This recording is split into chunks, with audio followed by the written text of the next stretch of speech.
think that Prime Minister Carney's remarks at the World Economic Forum were words that rung around the world in raising this question. But I think that also in his remarks, as well as part of this larger conversation, there was this undertone, this undercurrent, this suggestion that it was a rules-based order sometimes. And I think that that is the issue that lies before us, is that in a so-called rules-based order, the rules for whom? Because for all too long, the rules only applied to the United States, Europe, its allies, and we would carve out exceptions for the global south. And I think that when you have a rules-based order where you carve out exceptions to our values, exceptions to our rules, eventually the exceptions become the rules. And I think that, to your original point, over the last 5 years, we've seen such a breaking and such a fraying of these alleged Western values that people wonder if it ever existed in the first place. So I don't know if it's necessarily that we are in a post-rules-based order. I think it's possible that we were in a pre-rules-based order. And we have an opportunity to explore what a world would look like if we upheld democracy, human rights, trade that actually centers working class people instead of accruing overwhelmingly the benefits of trade to the wealthiest. But if we reoriented a new era that could actually help people and show how foreign policy and healthy foreign policy can show up and help them in their lives. Yes, if you thought Kamala Harris was dead, you need to rethink. AIC is going viral on social media after attending the security conference in Germany. At some point, I was like, what is this? This is a presidential hopeful, someone the Democrat Party is already looking into. She's popular within the party. A series of simple questions surfaced. I was very shocked to see her respond on what she believes in foreign policies. When you take a look at this, OIC becomes shuttering mess when asked a simple question: will and should the US actually commit US troops to defend Taiwan? OIC, her response was like something I've not seen before. If you know exactly how Kamala Harris used to answer questions, this is even worse than that.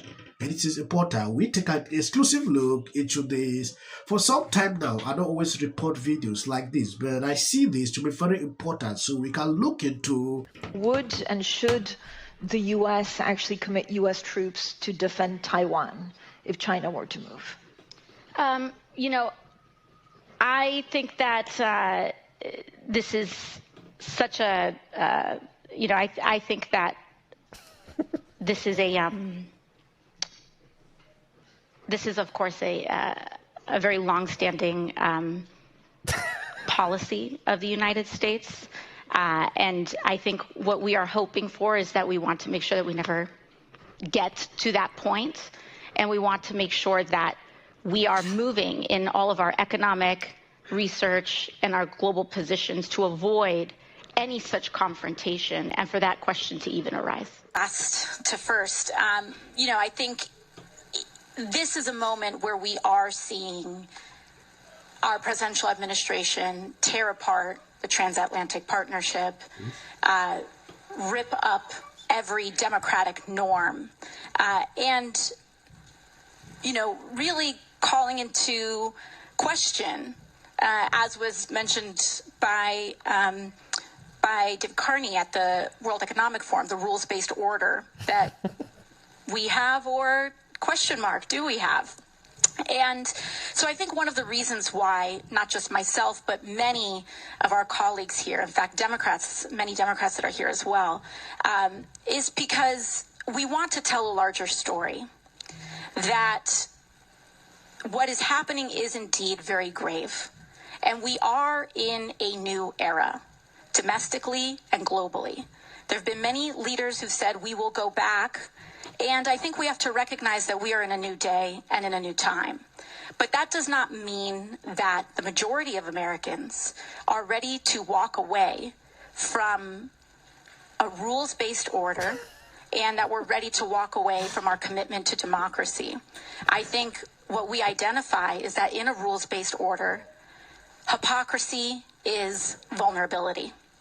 And so I think what we are seeking is a return to a rules-based order that eliminates the hypocrisies around when too often in the West we'd look the other way for inconvenient populations to act out these paradoxes, whether it is, kidnapping a foreign head of state, whether it is threatening our allies to colonize Greenland, whether it is looking the other way in a genocide. Hypocrisies are vulnerabilities, and they threaten democracies globally. And so I think many of us are here to say, we are here and we are ready for the next chapter. Yes, if you actually notice very closely, you realize she had a brain malfunction, when this question on Taiwan, if Taiwan is a bit invaded by China, would the US protect Taiwan? AIC is unable to answer this question. She had to turn around, ended up not answering the question. That should tell you, if this kind of person is elected president, we are cooked. Yeah. Look at this response.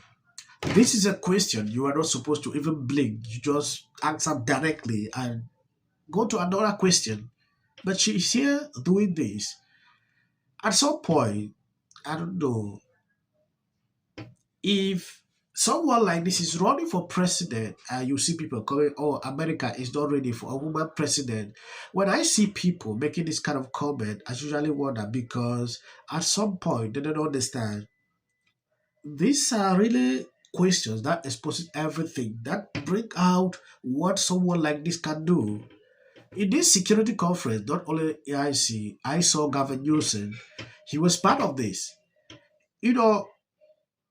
All they care about is to buy strong. I think that is just their main focus when they go into a place like this. That is what they care about. Buy strong, buy strong. At the World Economic Forum, you saw Gavin Newsom showing up. Everything about him was just to go contrary to Trump. And at this security conference in Germany, I've seen Hillary, I've seen Gavin Newsom, I've seen AIC going. I didn't see any Trump officials attending this for reasons which I cannot go into that. To me, this lady is not ready. If she comes in like she wants to run for president, her own situation might even be worse than what we saw with Kamala Harris. So when you run for president, are you going to impose a wealth tax or a billionaire's tax? I don't think that I don't think that anyone, and that we don't have to wait for any one president to impose a wealth tax. I think that it needs to be done expeditiously. Okay, sir. Everyone has nipples. Let's get over that, okay? So not everyone. No, someone has a problem with the halftime show. God bless you abundantly. As on the short clip, people usually complain, oh, why do you put short clips at the end? Please, that is for the white algorithm. You can always skip, no problem. Mid-concert. It's okay. Yeah. Not one word of English, one word. Celebrated this beautiful country. Unbelievable. We can't even have a halftime show we agree on. I say What? the Super Bowl needs to figure out the halftime show. I thought he was just trying to show that he was a little muscular. I thought it was supposed to be like this little look of like Superman. And the critics did not like it. You know, they thought it was cornball. They like Bad Bunny.